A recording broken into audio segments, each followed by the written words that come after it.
एक विद्यार्थी को ध्यान मग्न होना ज्यादा आसान है बनिस्पत की किसी सन्यासी या साधु के। सन्यासी और साधु को ध्यान करने की आवश्यकता इसलिए पड़ती है कि उनको संसार से कोई लेना देना नहीं है, ना संसार के लोगों से और ना ही संसार के वस्तुओं से कोई उनको मतलब नहीं रहता है। वो सारे चीजों से अपने आप का एक वैराग्य की ओर ले जाते हैं, इसलिए उनको ध्यान लगाने में कठिनाई होती है। लेकिन स्टूडेंट को ध्यान लगाने में कोई कठिनाई नहीं है, क्योंकि आपको ध्यान मग्न करने के लिए आपको एक सब्जेक्ट है। आप अपने कंटेंट पर फोकस करो, यही सबसे बड़ा ध्यान है।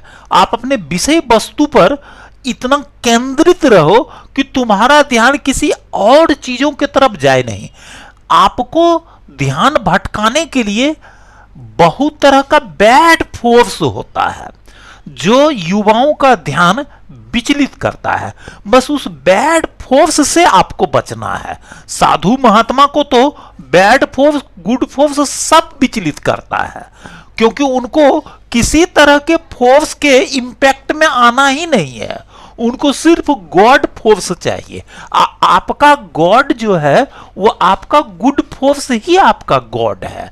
आप अपने आप को विषय पर कंसंट्रेट करो। सब्जेक्ट कौन सा है, सिलेबस क्या है, एग्जामिनेशन कौन सा है, उस एग्जामिनेशन का सिलेबस क्या है, हमारा कितना कंटेंट मजबूत हो चुका है, किस तरह के कंटेंट में कमजोरी है, उस कमजोर वाला मैटर को हम कैसे ठीक करें। सोचो, तुम्हारे ध्यान के लिए कितनी चीजें हैं।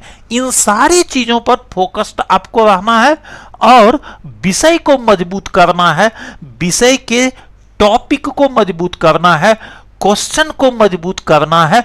अपने आप ध्यान मग्न हो जाओगे। किसी साधु महात्मा वाले ध्यान में आपको जाने का जरूरत नहीं है, वो किसी और के लिए है। उनको उनका काम करने दीजिए, आप अपना काम करिए, विषय पर फोकस करिए, अपनी उन्नति और प्रगति करिए।